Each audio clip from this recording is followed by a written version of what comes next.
guys! Today we'll be recapping a manhwa with the name A Symbiotic Relationship Between a Rabbit and a Black Panther. Trust me, it's more fun than it sounds. If you enjoy the video, please remember to like and subscribe so we can bring you even more manhwa recap content. Our story starts, as you might expect, with an adorable little bunny in a basket. The bunny is being carried by a mysterious figure in a cloak who's currently ranting about how she must be cursed by the god of beasts.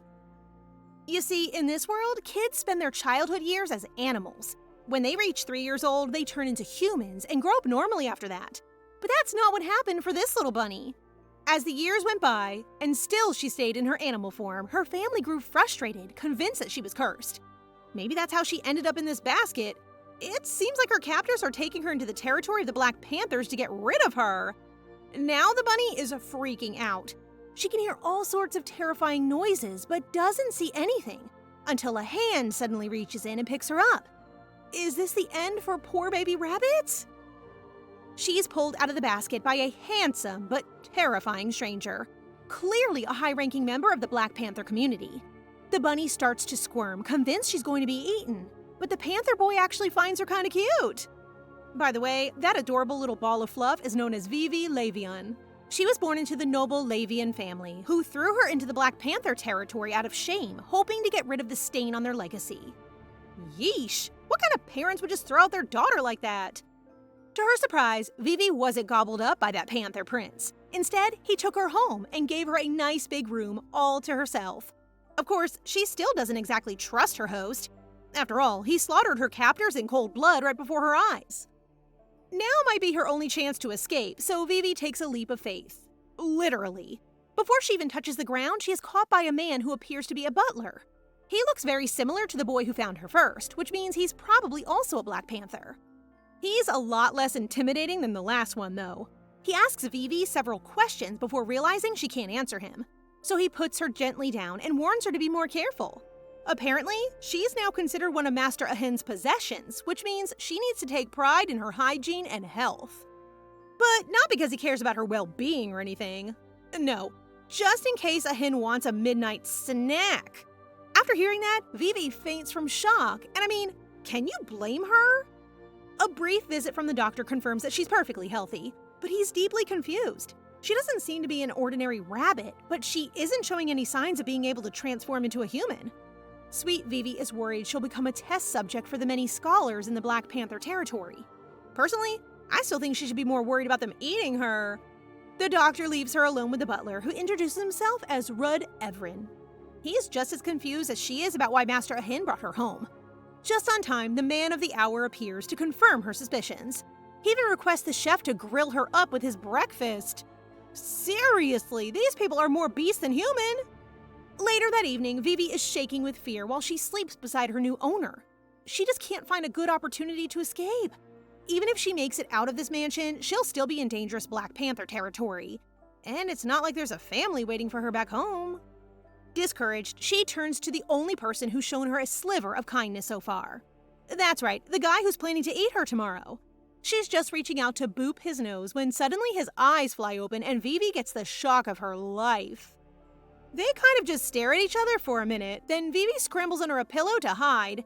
It's not that she's actually terrified, but the realization that she was truly abandoned, no, left for dead by her family is slowly sinking in. It kind of sucks. Ahin takes her sadness as a sign that she's afraid to be eaten. When she tries to tell him she is, he just orders her to cry more. Great. Are there no kind people in this world? He seems fascinated by her tears, but Vivi is so creeped out by him that she can't cry anymore. He tells her to try again tomorrow if she doesn't want to be eaten, and then suddenly pulls her in for a cuddle. Such a weirdo. I just can't figure this guy out. The next day, Vivi is tossed into the hands of a servant girl who introduces herself as Mamie. The two connect almost instantly. Mamie is pretty chill, so after a little while, Vivi begins to relax into a kind of routine. The house she's ended up in is pretty big, which means Ahin is probably the son of a pretty important noble. While walking through the gardens, Vivi spots the entrance gate and decides to make a break for it. She sprints as fast as she can, but suddenly a dagger lands directly in her path.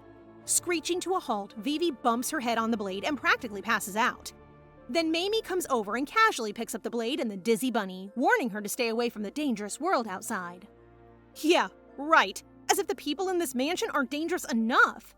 As if to prove that point, a hen comes home that night totally drenched in blood and covered in wounds. Averin and the doctor come rushing in immediately, asking if he got into a fight with the werewolves. Wait, werewolves? So now we have shapeshifters and mythical beasts? It's clear from their discussion that there's a lot of ongoing tension between the two communities. A hen orders his butler to send over the beast he killed, as well as 30 of his men to take revenge on their senior official. Fortunately, a hen's wounds aren't too deep, so the doctor takes off. Bandaged and exhausted, the young man suddenly remembers his little pet bunny. He almost forgot she was there. A hen picks her up, complimenting her intelligence since she clearly understands what they're saying. But Averin still isn't sure whether she actually is a shapeshifter or not. Despite the mystery of her identity, the young master is too tired to eat her tonight. He just flops on the bed, holding her like a plushie while he recovers. Curious, he holds her right up to his nose and catches a whiff of her pheromones. Now, it's not as weird as you think. Pheromones are a sign that a beast is actually a shapeshifter, but up until now, Vivi has never had any. Still, that doesn't change much since he has no more information on her identity, and Vivi is just trying to stay alive.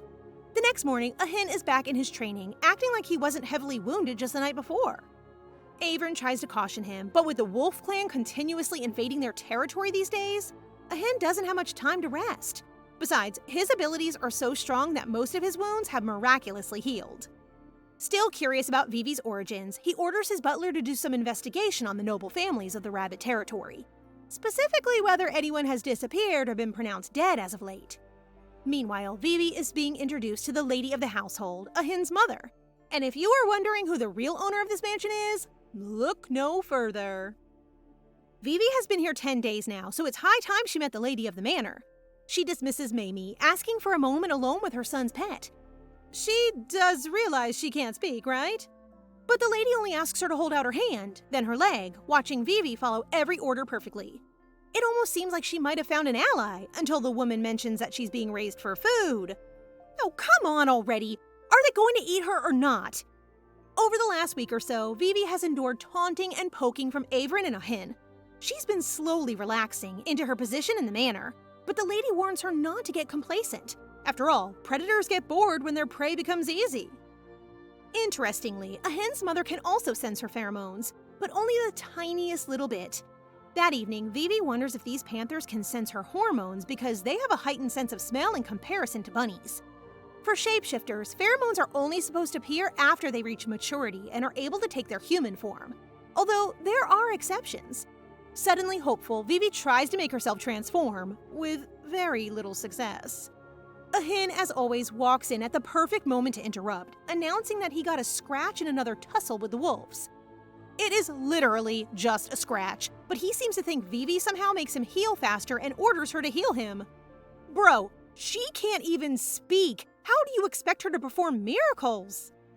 The young master uses the usual tactic of threatening to eat her, so Vivi gives it a go. All she can think to do is give him a little lick and, what do you know, it works! A hen is shocked. Maybe he's finally found a reason not to eat her. Vivi and the lady of the house meet the next day as well. She seems fond of her son's pet and keeps offering her delicious food and talking about how cute she is. Finally, she formally introduces herself as Valence Grace, matriarch of the Grace family. The name is somewhat familiar to Vivi, though she can't remember where she's heard it. Miss Valence even goes so far as to give her a tip on how to transform by holding in her breath and straining. And surprisingly, it works! Well, kind of. Vivi isn't totally sure what happened, but Miss Valence seems impressed and tells her to remember this feeling for later. How mysterious.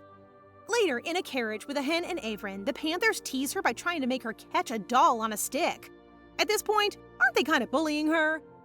Averin points out that if his master continues like this, Vivi really might end up hating him. A hen doesn't seem to mind. He kind of likes the way she glares at him. They keep playing as the carriage rolls on toward an unknown destination.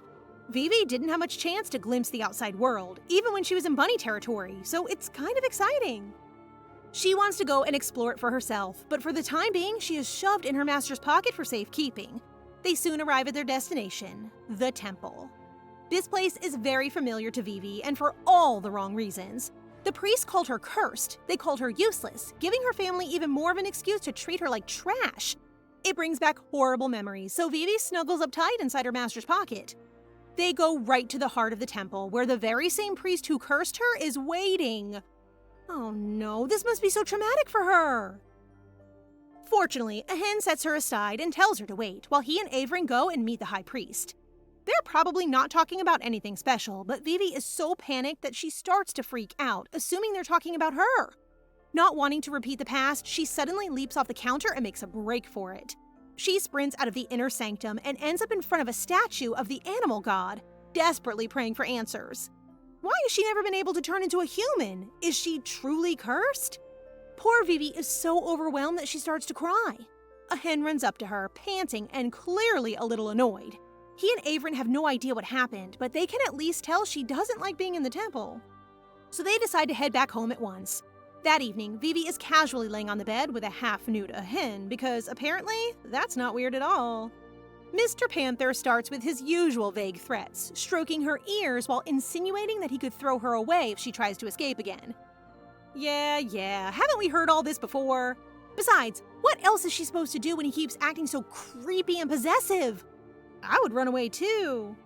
The next morning, Vivi heads for her usual meeting with Miss Valence, who has been teaching her to control her pheromones. After a long session of controlling her breathing, the little rabbit is exhausted, but at least she's making progress. If she keeps this up, it won't be long until she can take a human form.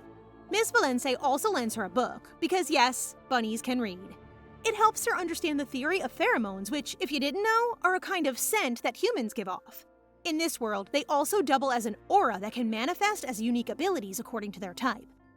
For example, many rabbit people are especially good at evading attacks. While she's studying diligently, a hen and Averin walk in and practically lose their minds at her cuteness. It's not every day you see a bunny reading a book. The next morning, Mamie is accompanying Vivi in the gardens, since both her master and his mother are out for the day. She's just playing around when suddenly she's picked up by a stranger with pink hair and bright yellow eyes. He doesn't look like a predator shapeshifter, but those canines say otherwise. Vivi starts squirming, worried she's about to be eaten by this pink-haired carnivore. The stranger takes a curious sniff, trying to figure out why this adorable bunny smells so much like a panther. A hen arrives just in time to save her from this weirdo, who turns out to be from the lion clan. So that's why they don't get along. Lions and panthers don't mix well. And of all things, a bunny certainly doesn't belong between them. A hen starts up his favorite game again, threatening to feed her to the big scary lion if she doesn't beg for her life. At this point, Vivi's had enough of his teasing and ignores him. Mr. Manios, as Mamie called him, jokes that a hen's pet must prefer him, which of course makes him super jealous, and he suddenly storms off, warning Vivi not to cheat. This guy has such an inventive imagination. She can't even say a word of English, and yet he's accusing her of flirting with other guys? Honestly, I think he's insane. That handsome lion man is known as Rune Maniones. A hen is still thinking about him when Averin comes back with a report. As far as their intelligence shows, no one has gone missing from the rabbit clan, even among the common folk. That makes them even more confused. She definitely understands humans and smells of pheromones, but she's not a noble and she hasn't shown any more signs of taking on her human form. Still, those men carrying her deep into the woods is a clear indicator. Vivi did come from somewhere, and wherever that somewhere was, they didn't want her. So, in case anyone comes looking for her, a hen orders Averin to kill them all. I guess that's the Black Panther in him. Meanwhile, Mamie is apologizing to Vivi for not stepping in with Maniones.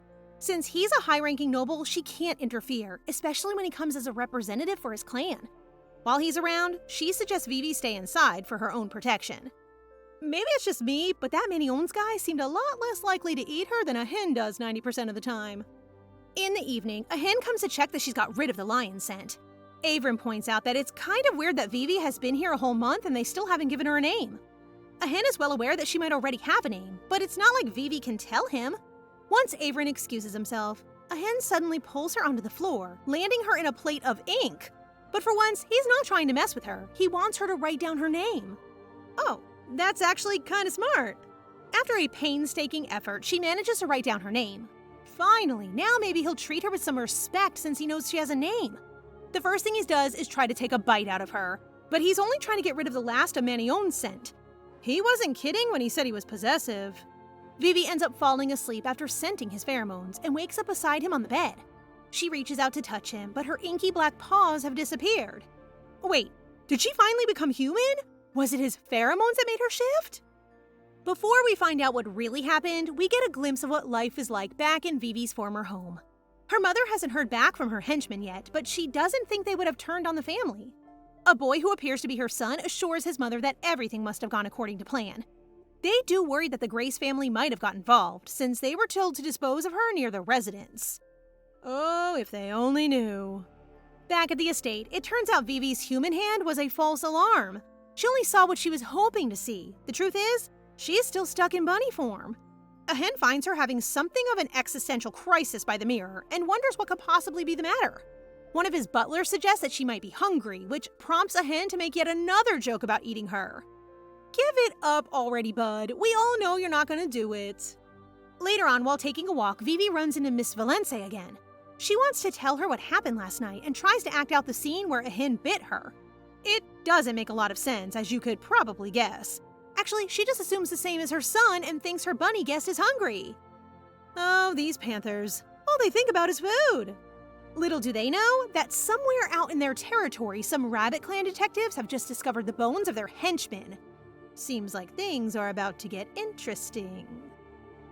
Of course, they assume the henchmen were eaten by black panthers, but that still gives them no explanation about what happened to Vivi. At the perfect moment, Ahin and Averin stumble upon the scout team, charging in with a literal group of black panthers.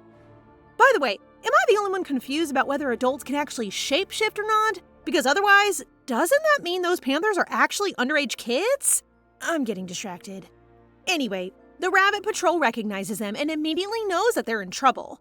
But while they're gearing up for a fight, Ahin comes straight out and admits that he picked up the bunny they were looking for. That's one mystery solved. He asks if they want it back, but Averin tells them Vivi has been officially declared as Lord Ahin's emergency snack. They think the patrol are scheming to take back the rabbit, which is why Ahin isn't planning to let them leave here alive. The rabbit patrol are, understandably, freaking out. It looks like they're going to have to retreat without completing their mission. That is, if they don't want to be brutally murdered and probably eaten. They try to make a break for it, but a strange and powerful energy has them falling to their knees. Ahin orders his panthers to gobble them up, but he leaves one alive for questioning. At first, the rabbit spy refuses to give him any answers about Vivi, but a few stabs to the leg suddenly clears his mind.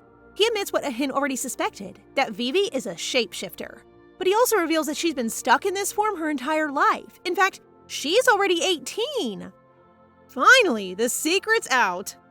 After disposing of the final spy and setting his panthers on them, Ahin realizes he forgot to ask about her family. That's what you get for being so bloodthirsty. Abram points out that if Vivi is really 18, then her and Ahin are about the same age. Wait, what? Ahin is still a teenager? Seriously? He's still grappling with the realization that Vivi isn't just an animal. Okay, so she can read books and understand English. Obviously, he knew she wasn't normal, but he didn't fully believe she could be a shapeshifter either. And he still gets the urge to eat her sometimes. But now that he knows she's also a person, plus one who's around his age, maybe he'll stop threatening to gobble her up. Though, somehow I doubt it.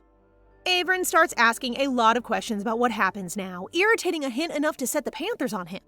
While his poor butler runs screaming through the woods, the bunny in question is reading in the mansion, wondering what's taking her owner so long to get home. She stumbles across an interesting passage that claims that sometimes shapeshifting is delayed because the pheromones are too powerful. But the example they give is of a fox who turned into a human at the age of 5. That's a pretty big jump from 5 years old to 18. Plus, there's no record of it happening anywhere other than the Fox clan. Vivi gets distracted by a maid bumbling around behind her who's been acting suspicious for quite some time. When they make eye contact, the maid suddenly lunges for Vivi, who manages to hop out of the way just in time. She tries again, getting much closer this time, and the bunny starts to panic. This would be a really good time for her owner to arrive. But no one comes, giving the maid an opportunity to shift into her true form, a vicious wolf. Oh no, now she's really in trouble! Vivi is seconds away from getting snatched up its jaws, but she puts that rabbit speed to good use and sprints for the balcony. She has absolutely no idea how a wolf made it into the mansion, especially one with red eyes. Isn't that supposed to be the Black Panther trademark? She reaches the end of the balcony and suddenly realizes it's too high to jump off. There's nothing left to do but pray. She's about to accept her fate when a familiar voice calls out from below. It's a hen, back from his murder spree just in time to save her. He must have made a stop along the way because he somehow picked up Mr. Maniones for a late-night visit.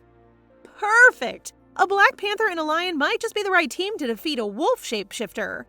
Vivi waves her arms, desperately trying to signal that there's a deadly predator upstairs with her. But a hen just thinks she's waving. Ugh, he can be really slow sometimes. The wolf is getting closer by the second, and they're still not getting it. Vivi only just gets out of the way in time for the wolf's claws to come smashing down on the tiles. While the boys are still trying to figure out what she wanted to say, Vivi ends up on the very edge of the balcony ledge, desperate to avoid the predator. In the end, she slips, falling dramatically from the ledge onto a hen's head? At least he broke her fall. At first, they still haven't figured out that something is wrong. But then Rune catches a strange scent, and they both wise up at the same time. Mamie comes running out onto the balcony with an apron covered in blood, so it looks like the issue is solved. Instead of, I don't know, asking if she's all right, a hen just looks at his pet bunny and tells her not to cry. Oh, now he wants the tears to stop? I thought he liked it when she looked pathetic. I don't know about you guys, but I just can't wrap my head around this boy. After the incident, they are able to study the body of the shapeshifter and determine that it had both panther and wolf blood. It managed to get in the mansion by disguising itself as an applicant during the latest round of hiring. It wasn't Mamie who killed it. In the end, the wolf took its own life because its identity had been compromised. Which is kind of metal, but also unnecessary. Like, whatever happened to just running away? The only thing they still don't know is why it attacked Vivi. This seemed like a planned infiltration, but was she really the target? Or did the wolf just get hungry and distracted from its true mission? She just can't tell. While she's trying to solve this complex case, Rune keeps poking her. Since the incident, he's become a lot more fond of her, mainly because he seems to have realized that she's no ordinary bunny. Despite Mamie assuring him that she's just an animal, Mr. Maniones has heard plenty of rumors already about how intelligent she is. Plus, everyone is far more curious about her since she became the target of a wolf attack. The reason Rune is here, in case you're wondering, is that the Black Panther clan are hosting a ball. That's why they're hiring new employees, which is how the wolf assassin managed to get inside in the first place. And even though a hen kind of hates him, Rune has to be invited because he's actually the head of the Lion clan. Just like Miss Valence is the head of the Black Panther clan, meaning a hen is the heir. I think we probably all figured out that a while ago, but Vivi certainly hadn't. Suddenly, realizing that she's surrounded by big shot predators, she starts to spiral. She's still freaking out when a hen gets home that night and warns her that Mamie could be beheaded for failing to protect her. Vivi obviously doesn't want that to happen, but it's not her decision. It's up to a hen, which means she needs to pull out her most adorable bunny eyes and beg him to spare her. He's been really on edge ever since the attack, so in exchange for showing mercy to her favorite maid, the young master offers to make a deal. It's exactly as messed up and controlling as you'd expect. He doesn't want Vivi to cry in front of anyone else, ever again. From now on, she can only cry when he tells her to. I guess he really didn't like the fact that Rune got to see her vulnerable side, but still, this is a bit possessive. However, Mamie's life is on the line, so she doesn't have a choice. In addition to the deal, they also decide on a set of signals so that they can communicate better. She can't just keep waving every time she's in danger. This is the first time someone has even tried to understand her thoughts, so she's touched. They start with her fluffy little paws. If she raises her left one, that means there's an emergency, and if she raises her right one, that means she's calling her master. She practices very obediently, which delights a hen. He even gives her a little pat on the head. I think we might finally be getting past his desire to eat her. That night, Vivi decides to test out a theory she's been working on. It's becoming clear that she's not quite as safe as she had hoped. This is the head of the Black Panther clan, after all. They could be the subject to all sorts of attacks in future, plus they keep inviting other dangerous predators into her midst. The best way to keep her safe would be to finally shift into her human form. And the last time she thought she made progress was after a hen bit the back of her neck. So it's time for a test. Terrified, she reaches out to part his lips, hoping to touch those fangs. But she ends up getting used as a chew toy. Honestly, that wasn't the brightest plan to begin with. Some time passes, and finally the day of the ball arrives. Vivi watches the guests from her window, admiring the beautiful gowns of the ladies down below. But she's not going to be excluded from this affair. Mamie personally escorts Ulfez, the family stylist, into her quarters, who falls in love with her immediately. And if at this point you're thinking, don't tell me they're planning to dress her up, is she actually going to attend the ball as a bunny? Yes, she is. Because Ahin has chosen her for the prestigious position of his partner. It's exactly as ridiculous as it sounds. But for some reason, everyone is taking it very seriously, especially Ulfez, who makes her try on a load of adorable outfits. You see, the Grace family hold a ball every half a year. Usually nobles from other predator clans, such as the lion and bear communities, come to attend. That's why Maniones has been hanging around so much. Sometimes the nobles from the hyena clan also show up, an idea which terrifies poor Vivi so much that she collapses. When Averin arrives, he thinks she's playing dead just so she doesn't have to deal with him. Eventually, she's given a crown and a little bow and carried to the ball in Ahin's pocket, which, I have to admit, is kind of adorable. She's not happy about how she's being treated or about walking into a den full of carnivores, but even Vivi gets caught up in the excitement of the evening. She's never even seen the ballroom inside the Grace Manor, not to mention all the fancy folk inside it. Ahin's arrival is announced, as is Vivi's, though she's just called Miss Rabbit, which catches everyone's attention. Everyone has heard the rumors about the young master's pet rabbit, so all eyes are on her from the moment she steps inside. As if that wasn't uncomfortable enough, the scent of all these pheromones is making her feel nauseous. So many powerful creatures all under one roof is messing with her head. But everyone else seems to be fine. Lady Valence arrives looking absolutely regal and greets Vivi before her son. We haven't actually seen these two interact much so far, but it kind of seems like they don't get on that well. They keep blaming each other for their shortcomings, though Ahin's mother seems particularly mad about the assassination attempt. She even hung the head of the wolf on the front gates! Yikes! As the night goes on, it becomes clear that Ahin has no intention of dancing or even really talking to the other noble guests. He points out two guests, one who is from the Tiger clan and one from the Hyena clan, noting how their appearances give them away. The Tiger clan is a very powerful and wealthy clan. Meanwhile, the Hyenas are a long way behind them, but often profit from their weapons production. Vivi doesn't really care about all this, but she still feels kind of sick.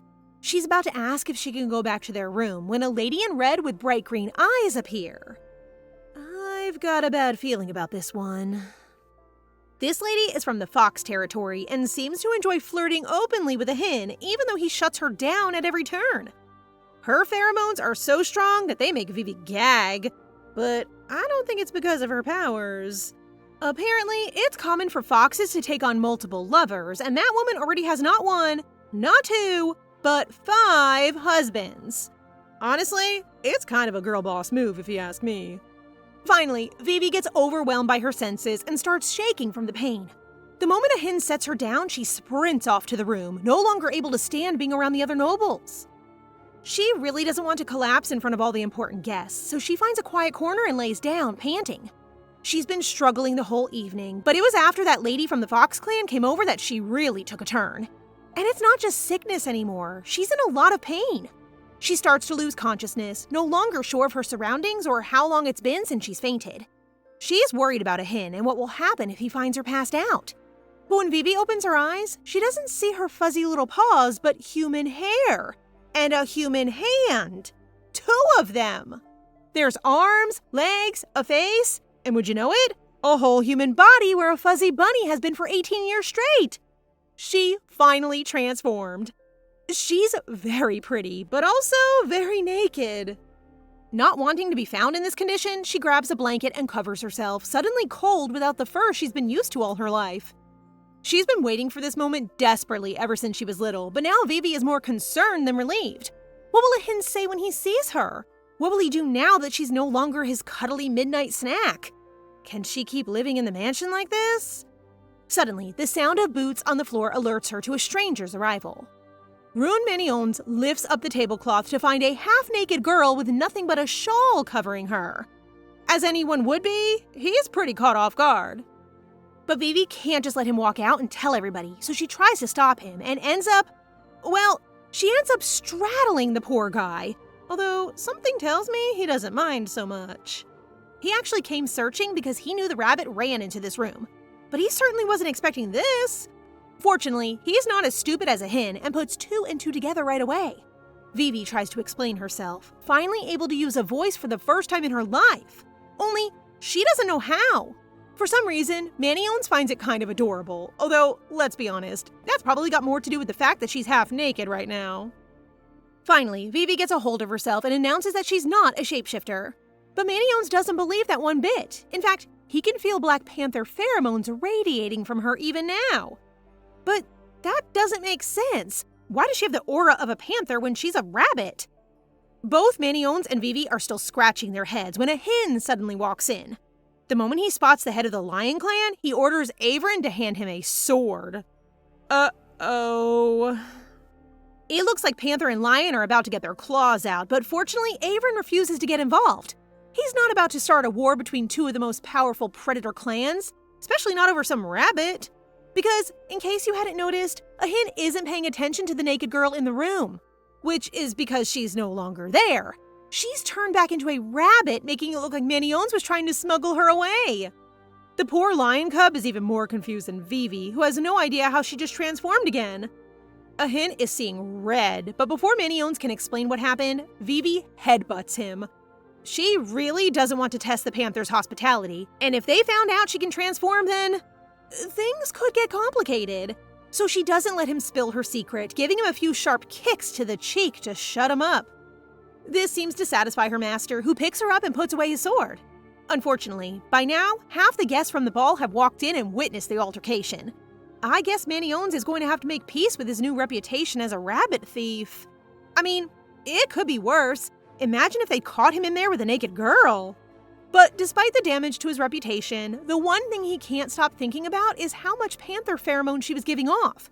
If he didn't know better, he might have thought the young Ahin Grace had fallen for her. Although, if you ask me, it seems like Maniones was pretty captivated back there too. After being caught with the young heir to the Lion Clan, Vivi is given a stern scolding by her master, who clearly feels betrayed. He seems to think she was trying to run away with him, which is a pretty impressive exaggeration considering what he walked in on. He admits that he's been purposely covering her in Black Panther pheromones, which may explain how she ended up transforming. Maybe when she's exposed to intense pheromones, it triggers her to shift? But Ahin isn't trying to mark her out as his or anything. He's just using his own pheromones to cover hers, which give her away as a shapeshifter. This is news to Vivi, who assumed he still thought of her as a normal rabbit. He tells her about the time he caught spies in his territory from the Rabbit Clan, and how they gave away her true nature. He also confirms her suspicions, admitting that it's a good thing she can't shift. If she was a human, it would make it very hard to keep her around. I don't know. I think if he saw how pretty she was, he would change his tune. But Vivi is too curious not to try and shift again. The next morning, she heads out to a secluded part of the grounds with Mamie, hoping to discover a special ability from her Lavian family heritage. While she tries her best to train, Ahin, Averin, and Mamie watch on, feeling kind of sorry for the cute little thing. Although Ahin hasn't thrown a temper tantrum about what happened at the ball, he is putting more protective measures in place. From now on, one of his personal panthers, Ash, will be charged with retrieving Vivi if she ever makes a break for it. Yeah, that will do it all right. I doubt even the fastest of rabbits could escape a literal Black Panther. It looks a little silly, but Vivi's punching the air does actually help to summon her pheromones. But that feeling of achievement vanishes completely when Ash the Panther appears above her, almost giving her a heart attack. She shouldn't be surprised. After all, this is the heart of the Black Panther territory. But we haven't actually seen that many panthers so far, and for a little bunny like Vivi, this is not a welcome encounter. Ash isn't hostile, but just the sight of his fangs are enough to make her want to run. Her feet are frozen in place, and as the panther leans closer, she fears this might finally be the moment she gets gobbled up. Instead, she accidentally boops Ash on the nose. The fearsome panther likes it so much that he gives her a little lick. How sweet is that? Mamie finally swoops in and picks her up, explaining that Ash will be her official escort from now on. It was Ahin and Averin's decision, but for some reason, they already seem jealous that she has a new protector. These boys deserve crowns. They're seriously such drama kings. Ahin is so irritated that he walks over and grabs Vivi, expressing his disapproval and telling her not to look at other people that way. What way? Like, she's about to be eaten and is fearing for her life. I really don't get this kid. Averin is no help either, so already Ash the terrifying panther is starting to look like the better option. Maybe this escort thing won't be so bad after all. That night, a hen remarks that the smell of her pheromones is unusually strong. She must have really worked hard in practice. Her owner offers to cover the scent with his own, but Vivi is worried that if he bites her neck, she'll turn into a human again like last time. She tries to push him away, but Hen won't be persuaded. She can either be bit by Ash or a hen, he says.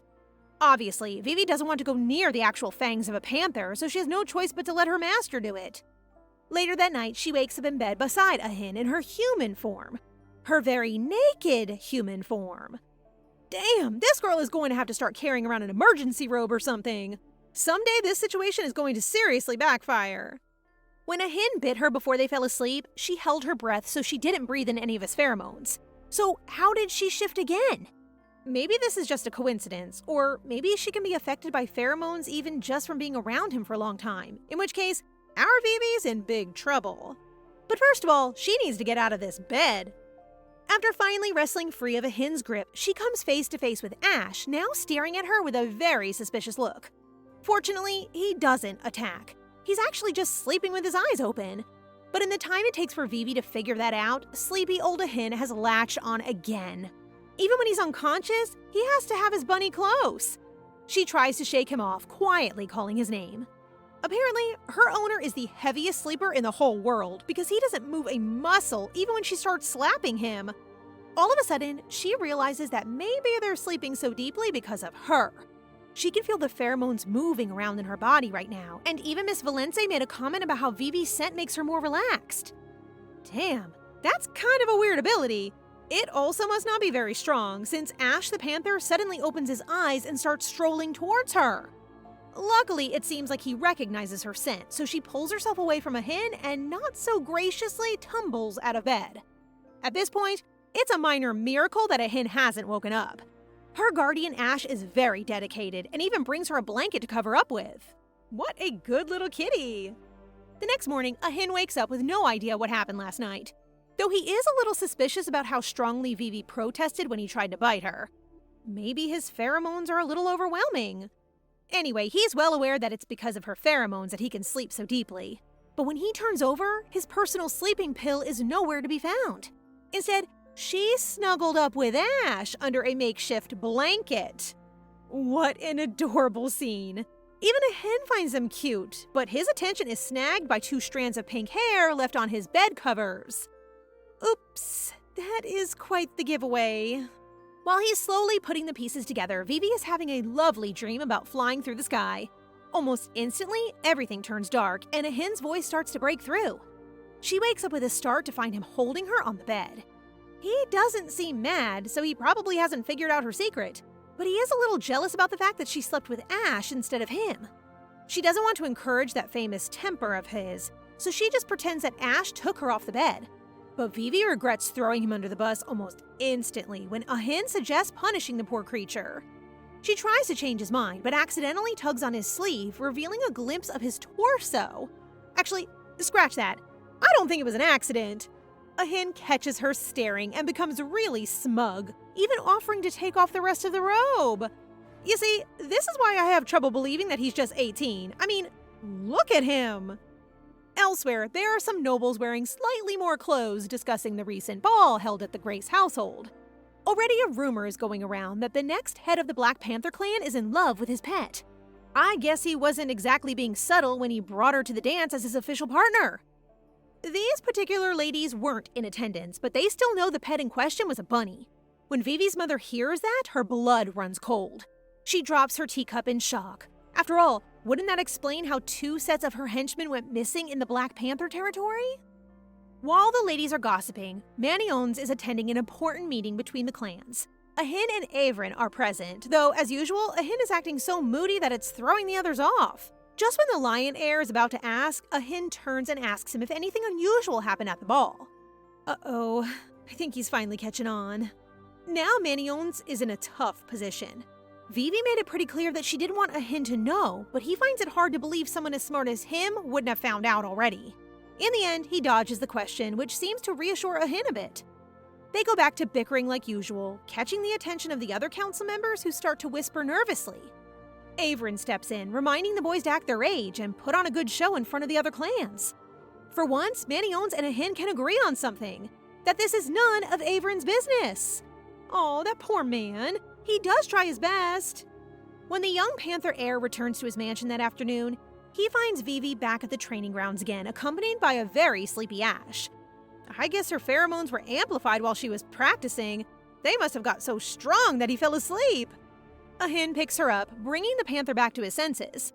There's somewhere they have to go, and for once, Vivi might actually be of some help. A few minutes later, they're in a carriage with Averin, who is still trying hard to get on her good side, with very little success. And nowadays, Ash is so bonded with his bunny companion that he even backs her up against the butler. The place they're heading to is the Endelris territory, where recently a pheromone-confusing drug has been spreading dangerously quickly among the locals. It's a pretty serious mission, so they'll need to go in disguise. From the research he's collected, Averin thinks the drug is untested, given how it produces different symptoms in those who take it. They want to collect a sample so that they can run an analysis, and hopefully even apprehend one of the drug distributors. This is all way beyond what Vivi was expecting, and definitely too dangerous for her to help with. But she doesn't get a chance to voice her concerns. Before they even arrive in Endelris, they're surrounded by wolf shifters. They can't tell how many there are, but Ahin doesn't seem concerned either way. He just grabs his sword and heads out, leaving his guards, butler, and animal companions waiting calmly in the carriage. The first spear arrow comes flying towards him, landing right at his feet, and this guy doesn't even flinch. He orders Averin to keep everyone inside and close the door, just as 3 more arrows come soaring toward him. He seems to take it as a challenge and even flashes Vivi a cocky look before heading into the fray. Averin assures her that this has happened before and says it will be over before she even knows what happened. Ahin has had to deal with wolf shifters pretty much all his life. He has such control over his pheromones that it's actually best for his guards to stay out of it and let him handle these kinds of situations alone. Which means he must be crazy strong, and maybe that's why Vivi gets so affected when he bites her, because his pheromones are crazy strong. It seems like that might be the answer. The fighting ends quickly, but suddenly the window shatters purely from the strength of his aura. Vivi tries her best not to breathe it in, but she's already starting to get affected. She desperately covers her face, trying to resist the urge to shift. Not that there's ever a good time to reveal her human form. I feel like now would be especially uncomfortable with all these people around. The others can feel his pheromones too, but they're a heck of a lot stronger than a tiny little bunny. They can handle it. Sensitive little Vivi can't. After desperately holding her breath, she finally comes up for air and immediately feels her pheromones shifting. Ash seems to sense the change in her and becomes a total hero, stealing her out of the carriage and making a break for the tree line. I'm already obsessed with this kitty. He's like her knight in shining fur. Finally, they reach a quiet spot in a forest cabin where Ash lays her down on a barrel of hay. Vivi really doesn't feel so good, but with Ash by her side, at least she doesn't have to be afraid. Or she didn't until a load of big burly men walked in and found them. Judging by the scars and light brown eyes, these guys are definitely from the Wolf Clan. They might be some of the ambushers who got away before Ahin could hunt them down. Of course, Ash is pretty good protection, but he doesn't stand a chance against 2 fully grown members of the Wolf Clan who can use their pheromones to fight.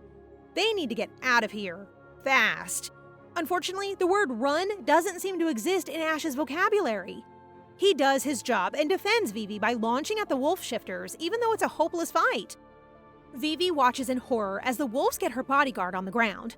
But just when it looks like he might be down, Ash jumps back at them and swipes with everything he's got. When it's all over, the 3 of them are lying on the ground in front of Vivi, who couldn't move so much as a muscle the whole time. She feels so useless, so desperate to help Ash that her pheromones surge and make her shift. She reaches out and calls his name, holding him tight and begging him to open his eyes again. Oh, girl, now would be a really good time to discover a new power because I don't know about you guys, but I'm not ready to lose Ash. At literally the perfect moment, a hen appears at the cabin door. Now, I'm not sure how everyone else was imagining their first meeting as humans, but I certainly wasn't expecting this. Ahin, of course, recognizes her immediately. At that moment, Ahin recalls the first time he met Vivi when he was hunting down wolves who had strayed into their territory and stumbled upon the henchmen hired by the Lavian family. Ahin watched them for some time before drawing his sword. They barely even knew what was happening before it was over. his curiosity piqued, a hen reached into the basket to discover a trembling Vivi, her eyes flooded with tears. He didn't think much of her at the time, but who knew things would have come this far? Earlier, when Ash ran from the carriage with Vivi in his mouth, Averin ordered the soldiers to go after him. He came out and explained the situation to a hen, assuming that the windows breaking must have startled Ash, which is why he acted so rashly.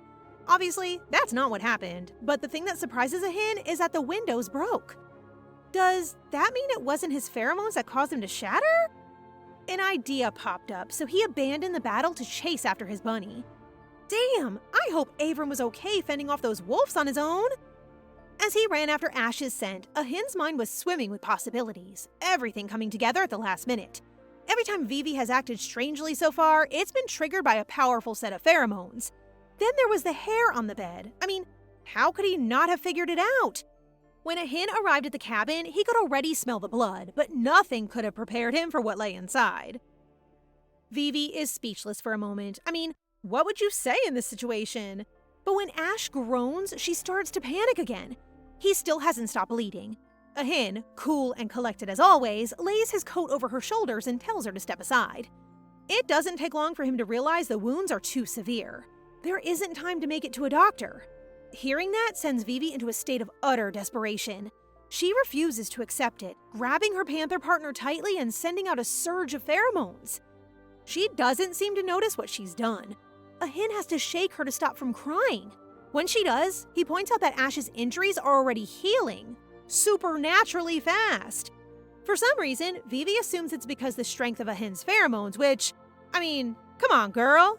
As if she needed more of a sign that this is all because of her, Ash is no longer in pain. In fact, he's getting the best sleep of his life. Literally, all the signs are pointing to Vivi having more abilities than she realized, but she just can't get that through her bunny brain. Now that the crisis is over, it's time to ask some questions. A lot of questions, judging by the look on a hen's face. He tries asking who she is, who she really is, but she just says she's Vivi in such a cute way that he can hardly contain himself. You would think that after 18 years of not being able to speak, there'd be a lot of things she wants to say, but clearly Vivi is still as shy as a bunny, even in her human form. After he scooches her onto his lap, Vivi kind of freaks out. Don't they have more important things to do right now? Like regroup with the others or, I don't know, find her some proper clothes? Out of nowhere, Vivi suddenly feels weak and struggles to breathe. A hen coaches her through it, but she can't get a hold of herself and starts to panic. A hen tries to help by, well, he pretty much just tries to kiss her. But in a way, that helps too, because Vivi comes back to her senses enough to stop him. But a hen insists, so she lets him lean in and bite her neck. It feels a heck of a lot weirder in her human form, but she can feel their pheromones adjusting to each other and knows that it's working. The dizziness slowly goes away and her breath comes easier. Soon after, one of the panther guards comes running in and practically drops her jaw on the floor when she sees the two of them. A hen orders her to wait outside, and then Averin arrives too, pretty battered and bruised from the fight. A hen assures them everyone is okay. After all of the excitement, fear, and exhaustion she's experienced, plus the whole shape-shifting thing, Vivi becomes very tired very quickly and falls asleep in his arms. Ugh, these two are so cute. Don't they just look so good together? She turns back into a bunny, so luckily he doesn't have to carry her out of the cabin still wearing his jacket. Averin is desperate to know what happened, which is hilarious to his master, who won't say a word.